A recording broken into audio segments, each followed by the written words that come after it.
welcome back to the shop. Remember when I did the video about my RF45 clone milling machine? I told you that I shimmed the column into place. And for those of you that have a mill similar like this, with a cross table and a vertical column with the head on it moving up and down, you all know the problem that you have to tram in the column so the head moves square up and down to the table. Normally you do this by shimming, or you scrape the mating surfaces, which is a pain because you have to take off this whole head from the column and also the column of the base to do the scraping. And that's really a lot of work. And back then in the video I told you that I'm going to do it another way. What I'm going to use is some machine epoxy. This is specialized adjusting epoxy for machine tools. This is used on big ass machines like big gantry mills or big lathes and so on, where big machine parts are aligned to each other. They use jack screws and shims to bring everything in position. Then they mix up this epoxy and inject it between the mating surfaces, and this material builds a perfect surface where both parts can rest on, and you get a perfectly sound connection. Because if you have machine parts and they mate to each other, that's a source for instability. The worst thing you can do is having two milled surfaces onto each other. Ground on ground surface is better. Very good is scraped on scraped because it has a large contact area. Even better is scraped on scraped with some heavy oil between. The oil helps to dampen vibrations. And what is even better is if you have an epoxy in between, which casts onto both surfaces. And that's what we're going to do to my milling machine. I already loosened the screws of the column and lifted the column, and I'm going to show you how I did this without taking the whole machine apart. Okay, as you can see, I supported the machine's head with some wood down here, nicely stacked, perfectly safe. Then I loosened the 4 screws down here, M16 cap head screws. And then I just lowered the head of the milling machine, and that pulled the column off the base. I didn't remove the screws completely because I didn't want the column to give it to slip off off the machine's base. That would be a disaster. And I had to put in a wooden wedge from the back side so the column lifted evenly, otherwise it would have gone up this way. Same on this side. As you can see, I have a gap of about 5 millimeters, and that should be enough. Here you can see one of the old shims. This is some shim stock that I used to tram in the mill, but that's the worst possible choice. By doing this, you reduce the effective surface of this mounting flange to this surface. Let's talk for a second about this epoxy. It's of course a two-part system. You have your resin that's steel filled, and yeah, it's covered of course. And this is the hardener. You shouldn't drink this. You might swallow a exclamation mark, a fish might drown, or something awful might happen. This system already comes in the right ratio. You mix the whole hardener with the whole resin to get your mixing ratio right. or you can use a accurate scale to weigh it out. Because a lot of people will ask what this stuff is, it's made by Diamant, and it's a adjusting compound for machine building. With the technical data sheet, this stuff is steel filled. As you can see, it's magnetic. There is an awful lot narrow small steel balls in it, and the steel balls are quite hard. I would say they are hardened because you cannot machine this stuff when it's hardened. Not really. It ruins every cutter. And as you can see, they use it on big ass gantry milling machines, on some alien technology, and over here you have some more examples of that stuff in use. When you go to the website, I will put the link down in the description, you will find a lot more examples, and I think there is also the technical data sheet for download in English. And yeah, I'm not representing this company in any way. I'm not affiliated with them, but I'm a firm believer in their products. Everything that I used from them so far worked very well, and I never had a problem with it. And it's a German company. Bonus. So yeah, that's enough of the paperwork. This resin is not really liquid, but it will run away through every small gap over time. This takes about 24 hours to fully harden. So to prevent the resin to run into the base of the machine, I'm using this. This is some foam, like a round foam rope, and I'm going to place this directly under the column on the inside, so the resin cannot run past this. Sorry, I have no idea where this comes from. We use it to fill the gap between a tile floor and the wall before you put in the chalk fillet in the corner, so you don't have to use a whole lot of chalk. Maybe in the home improvement or hobby store or whatever. You will find a source for this if you want. I'm pretty sure. Okay, as you can see, I got the foam cord in here between the slideway and the column.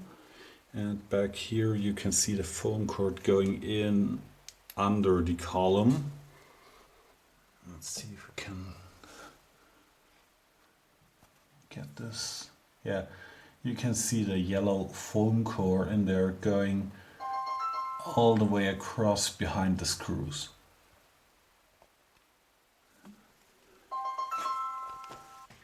Same on this side, foam core in front here and the foam core going into the column.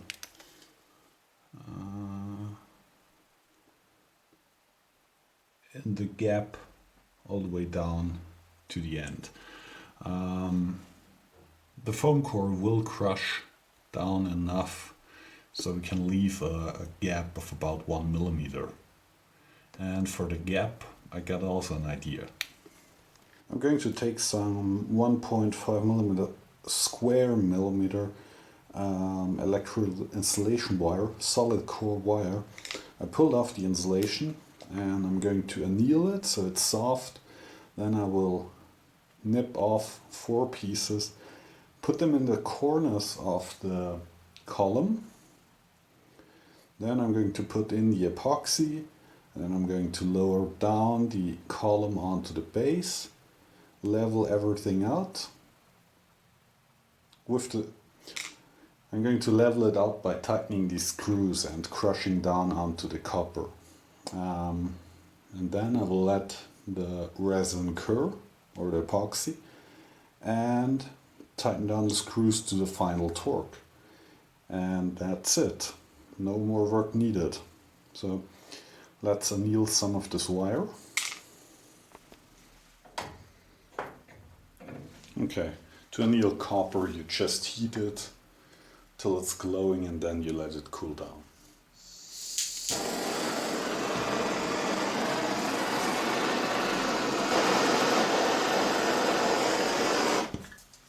Okay, let it cool down.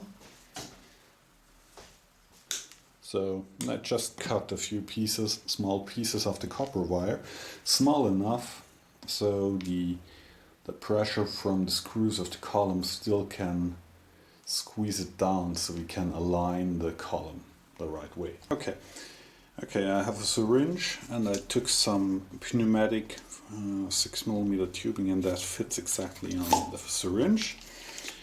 I have some mixing sticks, I have the resin, we can open that up, and we will mix the whole batch. Can open it. And now you can see how this stuff looks. And yes, I'm wearing gloves because this stuff is nasty, and this stuff is even more nasty. At least you don't get cancer from it. Maybe. And this stuff is also sealed, of course. You can open it. Oh, that's great. Plop. It's clear liquid. And as soon as I mix this stuff, the clock ticks. I have to put it into the syringe, inject it under the column, drop in the copper pieces, lower the column onto the resin, use some painter's tape to seal everything so the stuff doesn't run out, and then I have to align the column, and all in 50 minutes, because pot life of this material is 50 minutes. So I might not film every single step because, yeah, 50 minutes. Okay. First we mix the compound.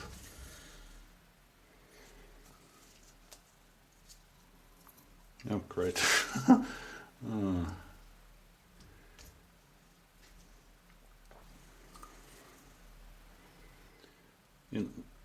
What's a big problem is when you wear gloves, when you work with a hazardous material or messy material and your nose itches. That's bad times. Okay, I think we got all in there. Now we stir it up. They recommend to use a machine for mixing, but yeah, we're just mixing a small amount. When they say machine mixing, they talk of a batch of 1 kilogram. These are 50 grams. Okay.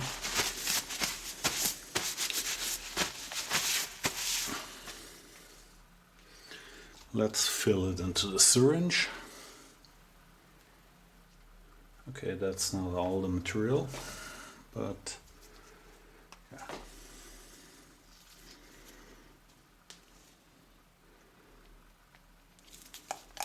Oops. Okay, there we go. Now we go over to the machine and inject it.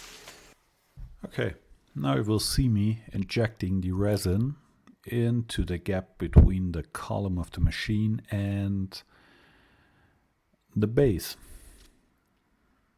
I try to spread the resin somewhat even.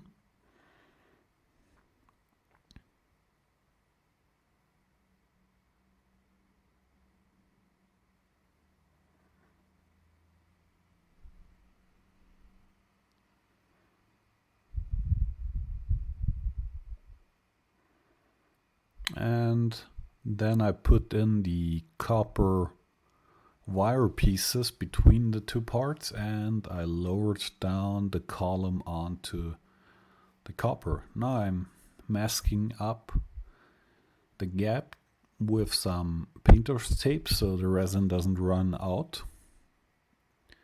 Again on both sides. The resin can't go out through to the inside of the machine because of the foam cord, and to the outside it's secured with the painter's tape.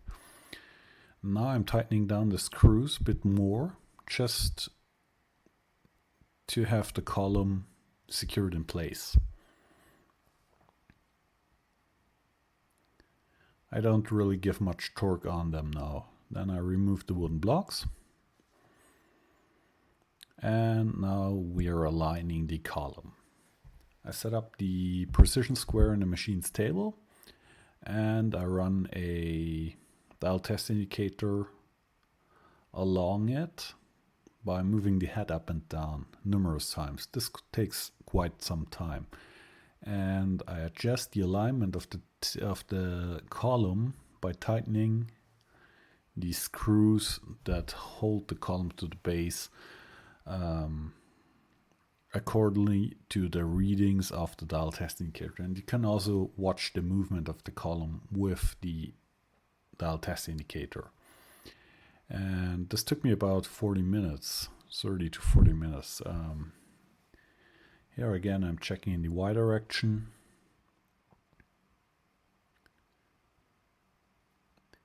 And in the X direction. In the end, I got about 200ths of a millimeter per 100 millimeter travel, and that's not too bad. Could be better, but then there are other factors that might be a problem. Okay, I will have to wait 24 hours before I can take off the tape, tighten down the screws, and recheck the tram of the mill if everything gone right. But for you, it will be only a few seconds. Okay, 24 hours later, and I already pulled off the tape, the blue tape that kept the epoxy between the two surfaces, and I tightened down the screws to their final torque, which is about some Newton meters. I don't have a torque wrench that big, nor a socket adapter for such a big screw to go with torque wrench, so I tightened them with my calibrated right arm. And when I tightened down the screws, it felt very solid. It didn't feel like I'm tensioning a spring or something. It was really like you're screwing against a solid piece of steel. And that's exactly what you want. You want a nice, solid and firm connection between the two machine parts. And the epoxy gives not only a form-fitting connection, also is an adhesive, so that's an added bonus.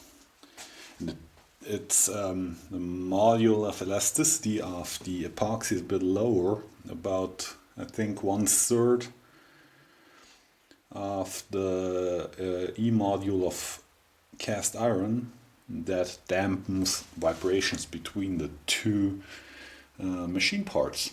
When you take a look in a proper book, you will find that the common knowledge is that for a connection between two machine parts, you can there are only two really good options. You can scrape the surface, or you can cast the surface with an epoxy. So that's what I did now. When I tightened down the screws, I watched the movement of the milling machine's head, or the whole column, with two dial indicators in two directions, and there was pretty much no movement at all. When I tightened down the screws, everything stayed absolutely in place. And now I checked for the tram of the head. I have the dial test indicator here to sweep on a 200 millimeter circle, and I start in front here. I'm using gauge block. Okay, that's 0 in front here. Now we sweep to the right side of the table, like here. We go in with the gauge block, and we have 0. Now we sweep to the left, bring in the gauge block, and I will bring over the camera. Oops, and see. So I'm doing this without any cuts in the video. So we have 0 over here too, and now we sweep to the back of the table. Bring in the gauge block again. And we have 0 back here too. So the tram of the head is perfect. That's 0, 0, 0, 0 over a circle of 200 millimeters. When I announced back when I bought this mill that I'm going to use some epoxy to shim the mill, a lot of people were interested in this topic, and I hope this video gives them at least a hint on how to do it and what to do. Of course, you can always call the manufacturer of such adjustment epoxies. Diamond has a great telephone support and email support. There is another company, SKC, that makes also slideway epoxies and adjusting epoxies. I never tried their stuff, but I'm sure it's just as good as the Diamond polymer stuff. So, hope you enjoyed. Thank you all for watching, and see you next time.